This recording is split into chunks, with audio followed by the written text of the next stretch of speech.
হাত দেখাচ্ছে, দেখুন দেখিনি আমার কি গোলমাল, ওরে বাপরে বিরাট গোলমাল। তো তোমার প্রমোশন আটকে আছে, তোমার ভাগ্যটা একটু খারাপ যাচ্ছে, তোমার ছেলে হয়নি, ইদেলে শালা সবই মিলে গেছে। কি করব? এই আংটির পাথরটা নিয়ে যাও, তোমার ভাগ্যটা ফিরে যাবে। কত দাম? 601 টাকা। মাল কিনে নিল।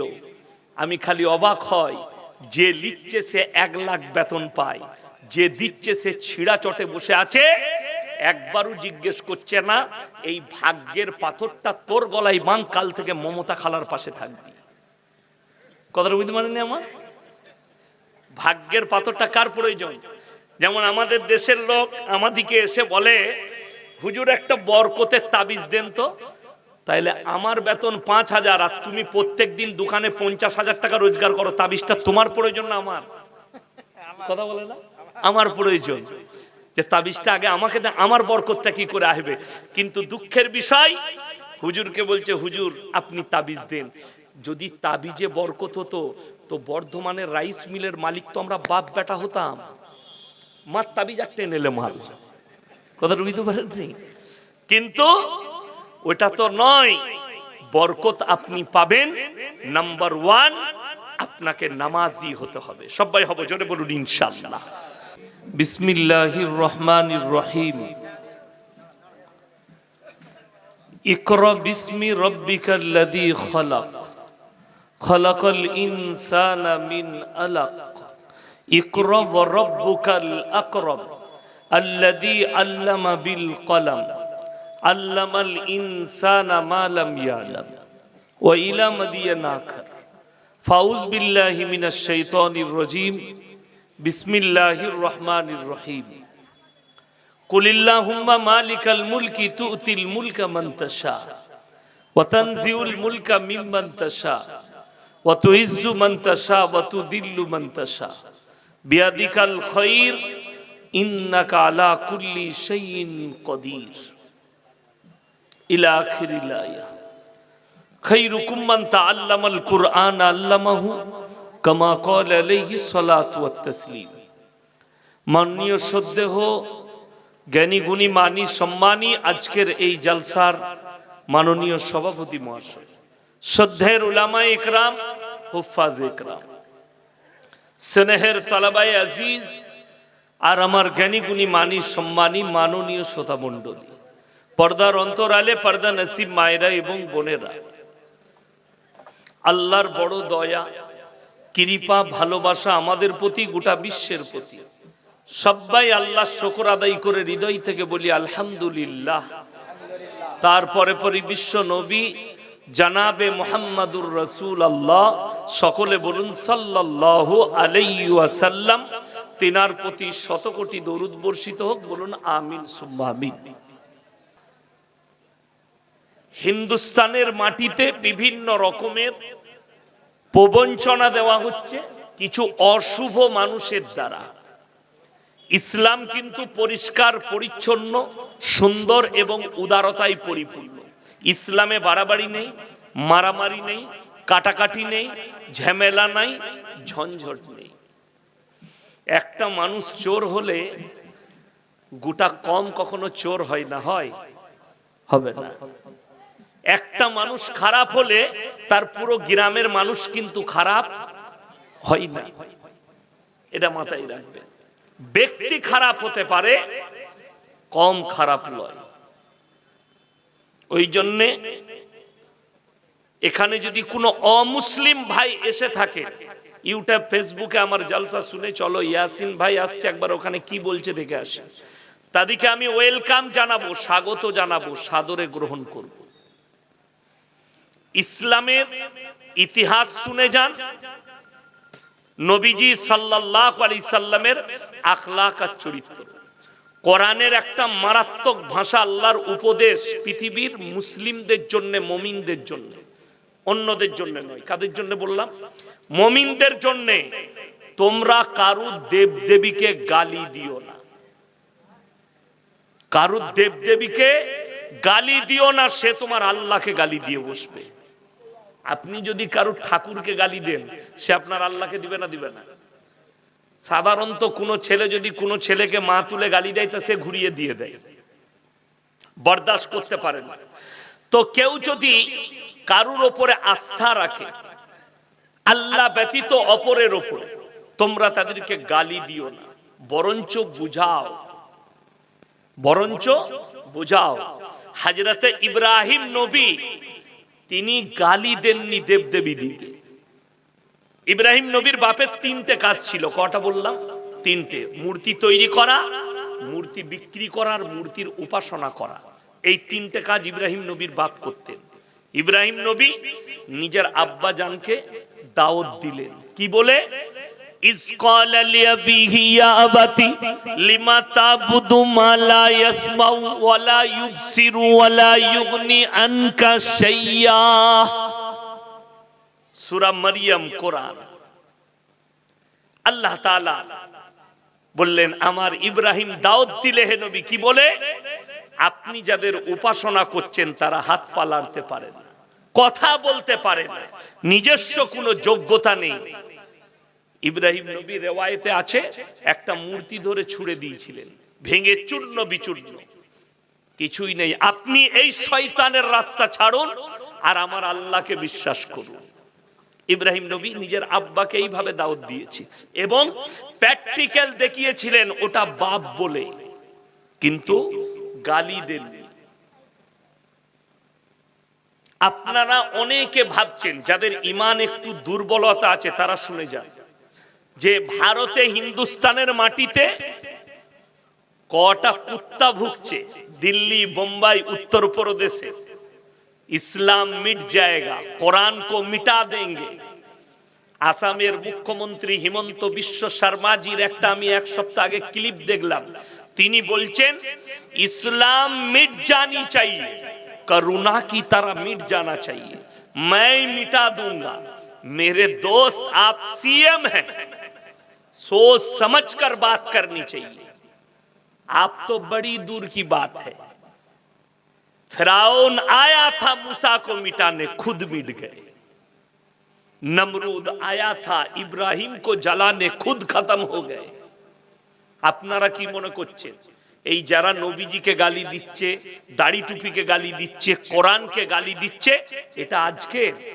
যেদিন থেকে নবীজি সাল্লাল্লাহু আলাইহি সাল্লাম মক্কায় মেহনত শুরু করেছে, সেই দিন থেকেই শুরু হয়েছে। কোরআন শোনাবো। নবীজি কাবা ঘরের ভিতরে কোরআন পড়ছেন। কোথায় বললাম? কাবা ঘরে। বেঈমান কাফেররা বাইরে তাবলীগ শুরু করেছে। কি তাবলীগ? আল্লাহ নবীজির কাছে আয়াত পাঠালেন জিবরিল আমিনকে দিয়ে। وقال الذين كفروا لا تسمعوا لهذا القرآن والغوا فيه لعلكم تغلبون। হে নবী, বেঈমান কাফেররা তাবলীগ করছে বাইরে, কি বলে? নবী যে কোরআন আবৃত্তি করে, সে কোরআন তোমরা শ্রবণ করো না, হাততালি মারো আর কানেতে আঙ্গুল দাও। নবীর কোরআন পড়া যেন তোমাদের কানে না পৌঁছায়। আল্লাহর কসম খেয়ে বলছি, তারপরেও ইসলামকে রোকা যায়নি। পৃথিবীতে 250 কোটি মুসলমান, জোরে বলুন সুবহানাল্লাহ। হিন্দুস্তানের যাদের একটু ইমানটা দুর্বল আছে, আজকে মজবুত করেন। ভারতের একটা অ্যাঙ্কারের নাম হচ্ছে সুধীর চৌধুরী, আজ তাকের। সে তার ল্যাবরেটরিতে একজন বাবাকে ডেকেছে, বাবার নাম হচ্ছে বাগেশ্বর ধাম বাবা। লোকের কুণ্ডলি বলে দেয়। এখন আমাদের কিছু মানুষের ধারণা, আপনি চলুন হাওড়া স্টেশনে কোনদিন নেমেছেন না নামেননি? যারা গেছে তারা জানে। 1 নম্বর প্ল্যাটফর্ম দিকে যখন হাওড়া ব্রিজের দিকে উঠবেন, ওই যখন নামছেন সিঁড়ির গায়ে চট বিছিয়ে বসে আছে, ছিঁড়া চট, অ্যাটার্চি খুলেছে। তাদের কাছে একটা কাগজ নামানো আছে, লোকের হাত দেখে তার ভাগ্য বলে, ছিঁড়া চট বিছিয়ে। আর তাদের কাছে আংটির পাথর আছে অনেকগুলো। মাথায় তেল লাগাইছে, সরষের তেল, সাবন কেনার পয়সা নাই, সারাদিন হারামখোর খেতে পাই না। দুটো আংটির পাথর বিক্রি হলে হাওড়া ব্রিজে আপনার স্টেশনের গঙ্গার কিনারায় 20 টাকায় 3টে রুটি আর সবজি পাওয়া যায়। 20 টাকায় 3টে রুটি আর সবজি ঠেলার উপরে বিক্রি করছে, ওইটা খেতে পায়। বর্ধমান থেকে 2টো লাইনে হাওড়া ঢোকা যায়, মেন লাইন কড লাইন, দুদিকে। একটা হাইওয়ের দিল্লি রোডের ডাইনে, একটা বাঁয়ে, কলকাতায় ঢুকছে হাওড়ায়। বর্ধমান থেকে চাকরি করে 1 লাখ বেতন পায় কলকাতায়, 50,000 বেতন পায় প্রফেসর, 1,20,000 বেতন পায় ডাক্তার। হাওড়া স্টেশনে নেমে হাত দেখাচ্ছে, দেখুন দেখিনি আমার কি গোলমাল। ওরে বাপরে, বিরাট গোলমাল তো। তোমার প্রমোশন আটকে আছে, তোমার ভাগ্যটা একটু খারাপ যাচ্ছে, তোমার ছেলে হয়নি, ইদেলে শালা সবই মিলে গেছে। কি করব? এই আংটির পাথরটা নিয়ে যাও, তোমার ভাগ্যটা ফিরে যাবে। কত দাম? 601 টাকা। মাল কিনে নিল। আমি খালি অবাক হই, যে লিখছে সে 1 লাখ বেতন পায়, যে দিচ্ছে সে ছিঁড়া চটে বসে আছে, একবারও জিজ্ঞেস করছে না এই ভাগ্যের পাথরটা তোর গলায় বাঁধ, কাল থেকে মমতা খালার পাশে থাকবি। কথাটা বুঝতে পারেননি আমার? ভাগ্যের পাথরটা কার প্রয়োজন? যেমন আমাদের দেশের লোক আমাদিকে এসে বলে, হুজুর একটা বরকতের তাবিজ দেন তো। তাইলে আমার বেতন 5,000 আর তুমি প্রত্যেকদিন দোকানে 50,000 টাকা রোজগার করো, তাবিজটা তোমার প্রয়োজন না আমার? কথা বলে না, আমার প্রয়োজন। যে তাবিজটা আগে আমাকে দেন, আমার বরকতটা কি করে আসবে? কিন্তু দুঃখের বিষয়, হুজুরকে বলছে হুজুর আপনি তাবিজ দেন। যদি তাবিজে বরকত হতো তো বর্ধমানের রাইস মিলের মালিক তো আমরা বাপ বেটা হতাম। মার তাবিজ আর টেনে এলে মাল। কথাটা বুঝতে পারেননি? কিন্তু ওটা তো নয়। বরকত আপনি পাবেন, নাম্বার 1 আপনাকে নামাজি হতে হবে। সবাই হবে, জোরে বলুন ইনশাআল্লাহ। তো বাবা বাগেশ্বর ধাম তিনি কুंडली বলে দিচ্ছে মানুষের চেহারা দেখে, तुम्हारा बाप का नाम ये है, तुम्हारा घर इधर है, तुम्हारा ये बीमारी हुई है, तुम इस वजह से हमारे सामने आए हो। আমি সেদিনে দেখলাম একটা মুসলিম ফ্যামিলি আমাদের মতো টুপি লাগিয়েছে, একটু এই ভাইয়ের মতো দাঁড়িয়ে আছে, লোকটা উত্তর প্রদেশের।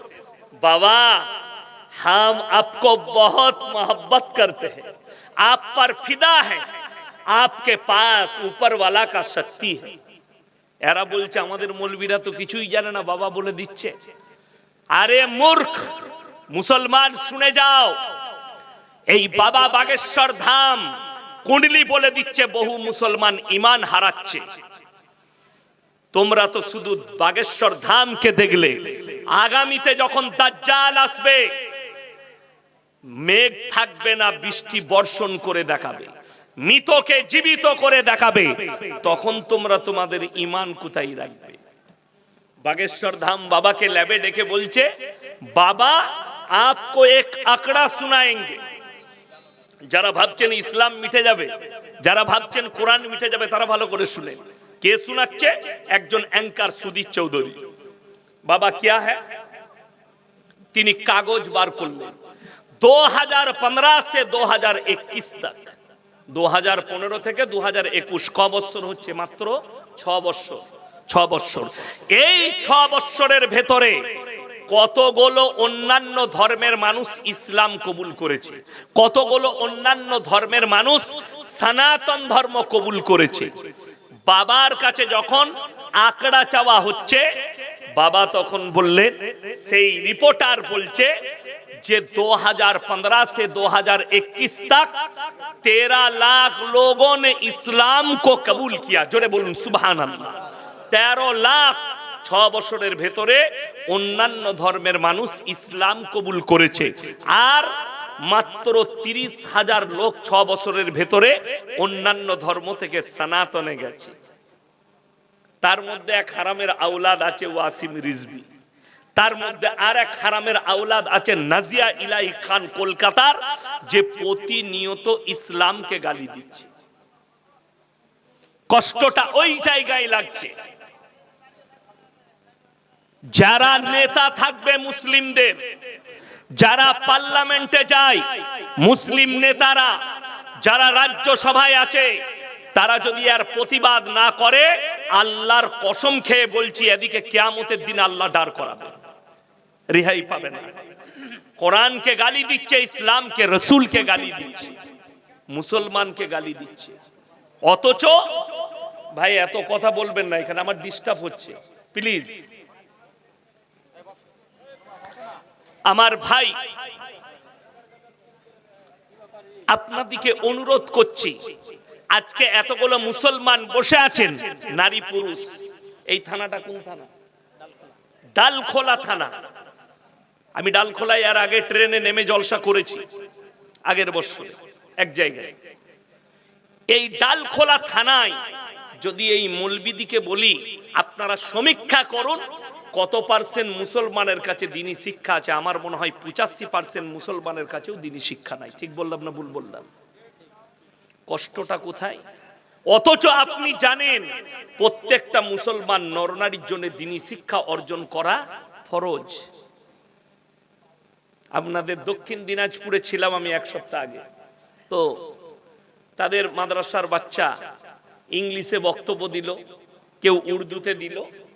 तो একজন বললে कि अल्लाह के नबी ने फरमाया कि तुम शिक्षा के लिए, पढ़ाई लिखाई के लिए चीन देश में चले जाओ। आमी बोल्लम जिसने आपको पढ़ाया ये गलत है, ये हदीस नहीं है, ये बनावट हदीस है, এটা হাদিসই নয়। শিক্ষার জন্য চীন দেশে পাড়ি দাও। আল্লাহ নবী সাল্লাল্লাহু আলাইহি সাল্লাম যেটা ফরজ করেছেন দ্বীনি শিক্ষা। কি শিক্ষা বললাম? দ্বীনি শিক্ষা। আর যে দুনিয়াবি শিক্ষাটা আপনি দ্বীনের খিদমতে করবেন, ওইটাই কামিয়াব হবে। ডাক্তার হবেন আপনি দ্বীনের খিদমতের জন্য, আল্লাহ কামিয়াবি দিবে, এবং ওই ডাক্তারি পড়াটাও নেকির কাজ। আপনি মাস্টার হবেন সমাজের খিদমত করার জন্য, আপনার পড়াটা নেকি আছে। আপনি প্রফেসর হবেন সমাজের খিদমতের জন্য, নেকি আছে। কিন্তু যদি দুনিয়া কামানোর নিয়ত হয়, তাইলে জেনে রেখে দিবেন আপনার বরবাদি ছাড়া কিছু নেই। আপনার ছেলে ডাক্তার হোক, মাস্টার হোক, প্রফেসর হোক, ইঞ্জিনিয়ার হোক, আইপিএস হোক, নেতা হোক, মন্ত্রী হোক, এমএলএ হোক, এমপি হোক, রাজা হোক, বাদশা হোক, আল্লাহর কসম খেয়ে বলছি, তার কাছে যদি দ্বীন না থাকে, আমার আল্লাহর কাছে কোনো মূল্য নাই। নট মূল্য, সে হচ্ছে একটা চতুষ্পদ জন্তুর মতো আমার আল্লাহর কাছে। আর আপনাদিকে বলে যায়, কে কি জাল ছুড়ছে, কে কি খপ্পর দিচ্ছে, খপ্পরে পড়বেন না। কেন? আল্লাহ কোরআনে বলেছে ইন্নাল্লাহা ইনদাহু আলাল ইসলাম, আল্লাহর কাছে যেটা গ্রহণযোগ্য রাখে যে ধর্ম, সেটা একমাত্র ইসলাম।